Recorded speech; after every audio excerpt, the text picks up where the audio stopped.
Hi everyone. If you're planning ahead, which you should be, and this is July, I'm recording this in July, but Christmas is in what, 5 months? So let's get ready because families are going to get together, people are going to be bickering, you're going to need to have an activity for people to do. You can make gingerbread houses, that takes a lot of effort on your part. Or you could do something like this that I'm going to talk about today, which is to make an ornament from Holidays Lane. And I'm going to show you the kits, but I'll show you some of his ornaments first. These are the little sequin ornaments that he makes. And he makes these for all holidays, so it's not just Christmas. This one is a little pumpkin. I like it because I think it looks like an orange, but it's a pumpkin for Halloween. He makes Halloween ornaments. And then this one is just a traditional white and green. They're very cute. They're very shiny. And these are very retro. I remember making this kind of thing when I was a kid.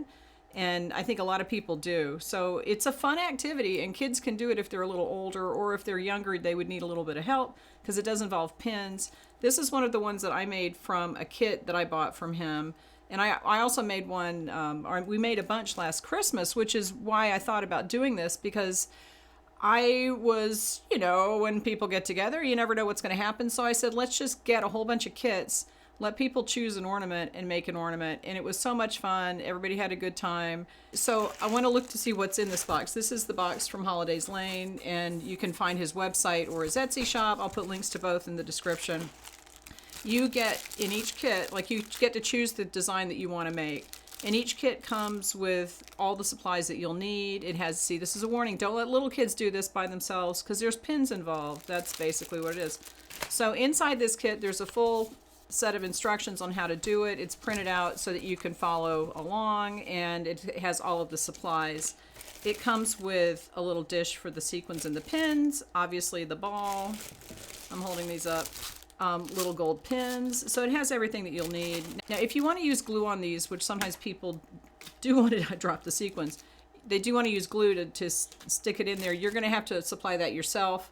But it's not required. I personally like using the glue because I think in my mind this makes sense. It might not be actually true, but it makes it a little bit more secure. So when I made this, I probably dipped each pin in the glue and then I stuck it into the ball, and it kind of holds it in place. But these are really fun to make. The kits are inexpensive.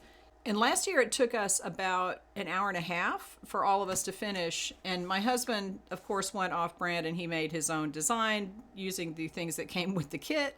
So that was on him. But it took about an hour and a half. It was a fun activity. The kits are not that expensive. I will put a link, like I said, in the description. So go get some of these because it really is a good way to distract people.